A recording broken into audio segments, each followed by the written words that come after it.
I will be discussing the correlation between childhood trauma and criminal behavior. To start, I will expand on how I got to my topic, then connect my stimulus materials to my topic and subtopics. I provide background and introduce my research question, following my findings and the relevance of the problem. Finally, I will synthesize all my information and get to my conclusion. In a small measure of justice, I found themes of isolation, injustice, and sacrifice. Then, in scientific study performed by Professor Zanet, I found themes of mental health, fear, and vulnerability.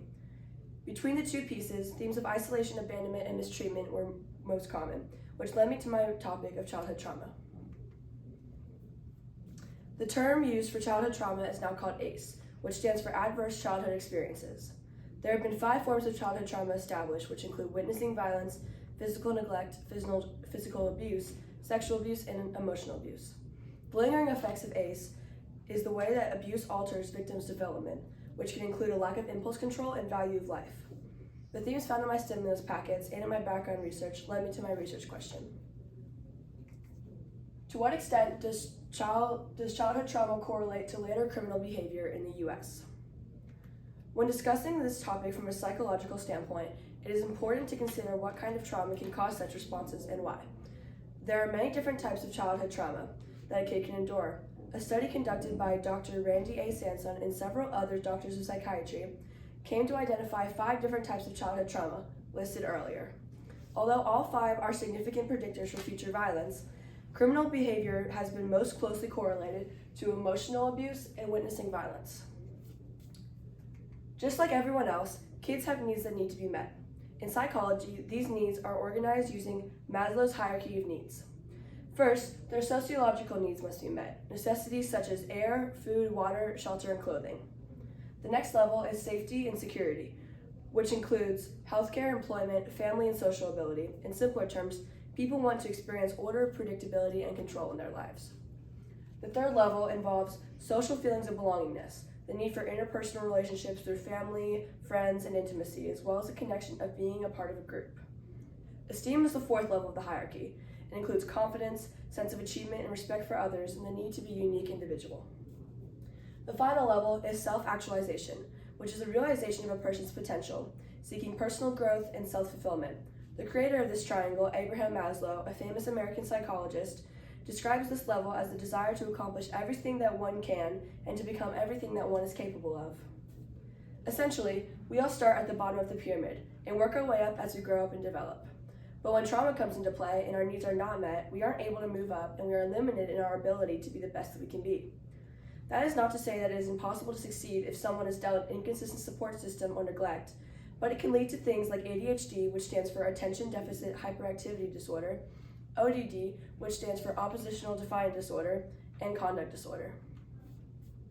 An article written by the Mayo Clinic defines ODD as a frequent and ongoing pattern of anger, irritability, and defiance towards authority figures, as well as being spiteful and seeking revenge, a behavior called vindictiveness. ADHD goes far further than kids being unable to focus and hyperactive. Scientists say that early and ongoing exposure to ACE is a big predictor of long-lasting ADHD symptoms.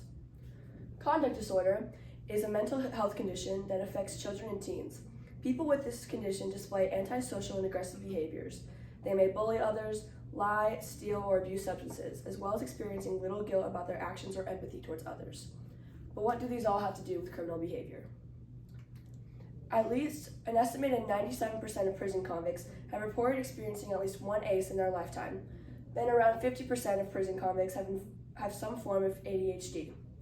Not only can childhood trauma lead to the gradual development of these long-lasting mental illnesses, but at times can lead to different attachment styles and relationships later in life. There are a lot of specific types of attachment styles, but I'll be focusing on avoidant attachment disorder to expand on how deep the effects of childhood trauma can truly go. People who have an avoidant attachment disorder as a result of trauma are people who were neglected or abused as a child. Circling back to Maslow's hierarchy of needs, their needs beyond the bare minimum were often not met. They find it difficult to get close to people and often sabotage relationships out of fear of that same instability repeating itself. Essentially, they form the outlook that they cannot count on anyone else to meet their needs, so they must meet them for themselves. Building on this, stimulus material PTSD by Professor Zanet states that evolutionary prioritizing survival at the cost of quality of life is thus part of nature. In simpler terms, this means that sacrificing a good life in exchange for survival is the mindset that people affected with this disorder have. They believe the key to survival is to solely rely on themselves. According to attachment theory, the development of an attachment disorder indicates that a child is likely to replicate the behavior of their caregiver who gave them the disorder. This continues in a cycle repeatedly if each individual does not end up incarcerated before they have kids. This continues in the odds of them ending up incarcerated are high. People who have an attachment disorder are 3 times more likely to commit a violent crime. Based on all of my research, I have come to the conclusion that trauma itself is not a direct cause of violent crimes. The problem is that there's a much deeper connection between both trauma and violent crimes than people realize. Trauma is the first step to so many different behaviors and mental illnesses that lead to later violent crimes, which led me to my solution. To decrease violent crime rates, implementing a series of programs through public organizations starting in schools can help prevent kids from getting to such a desperate situation in the first place. If people could better understand how connected these two issues are, more money could be poured into improving child protective services and resources for families. Specifically at schools, educating teachers about signs to look out for and educating students through social emotional learning, which is already a mandatory part of the curriculum. Adding an additional course to this curriculum can help teach kids what is and what is not normal in a household. Even if kids are not removed from that situation, any form of support system can be enough to help them through it. Limitations of this solution include a nationwide lack of funding put into child protective organizations such as DFACS and CPS, as well as difficulty to educate people who aren't at school. Also, the fact that many individuals who need these resources are reluctant to come forward for help. The best way to combat all of these limitations is to push for more funding to be poured into these programs, reaching out to places other than schools. And as for individuals being scared to come forward, the best way to handle this is to ensure that teachers can communicate with their students and be a trusted adult to them. Even if nothing can be done, a support system can go a long way. I believe that by approaching this issue effectively, violent crime rates and the number of kids who are victimized by traumatic experiences can be greatly reduced. Here are my sources. Thank you. Okie dokie. And we ready for your oral defense? Yeah.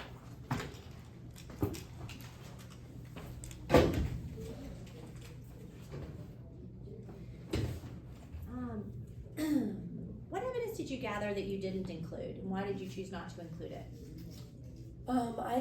I found a lot of evidence about drug addiction and other substance abuse in relation to crime, and I actually included a lot of that information in my IWA. But I found when trying to find a solution to this problem, drug addiction and substance abuse were too broad. They weren't narrowing down the problem enough. I found a lot of information about specifically heroin abuse from the National Institute of Medicine, and it just wasn't close enough to my topic for me to include it. Okay. And what additional questions emerged from your research, and why are these questions important? Questions that emerged from my research were what has been done to kind of reduce this. The research revolving around ACE, and other kinds of childhood trauma and all that stuff is pretty recent.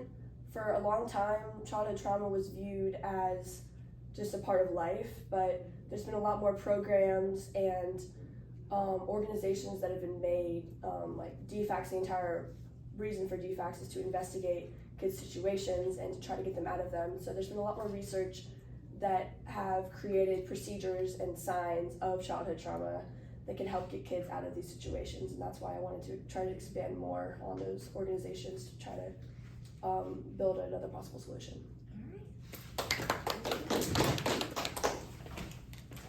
All right. If you guys will do me a favor, I need to quickly make an announcement.